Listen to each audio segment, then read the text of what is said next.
নামৰ ধাৰাবাহিকখনৰ কথা নিশ্চয় গম পাইছে। ইতিমধ্যে টেলিকাষ্ট হৈ আছে ৰাজেশ বৰিয়াদাৰ পৰিকল্পনাৰে, ইনোভাৰ পৰিচালনাৰে, আৰু মই চিত্ৰনাট্য কৰিছোঁ।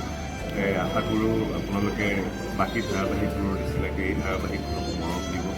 আৰু দ্বিতীয়তে এটা কথা ক'বলৈ বিচাৰিছোঁ, কিছু লোকে মানে কপি কৰি পেলাই ইউটিউবত দিছে, পাৰিলে ৰিপৰ্টটো মাৰি দিব তেওঁলোকক। কাৰণ আমাৰ ৰেঙনিৰ ফালৰ পৰা যিটো আপোনাৰ ইউটিউব চেনেল আছে, তাতে আপোনালোকে শুদ্ধ কোৱালিটি বা খুব ভাল এটা দেখিবলৈ পাব। সেইকাৰণে আপোনালোকক অনুৰোধ কৰিছোঁ আৰু ধাৰাবাহিকখনক চাই থাকিব, মৰম কৰি থাকিব। তোতকৈ বেছি দেউতাই এখন ঘৰৰ সন্মানৰ কথা চিন্তা কৰে। দেউতাই যিহেতু মোক বাধা দিয়া নাই, তই বাধা দিবলৈ কোন? আমি যিটোৱে ভয় কৰি আছিলো সেইটোৱে হ'ল, দেখিলা? ঘৰত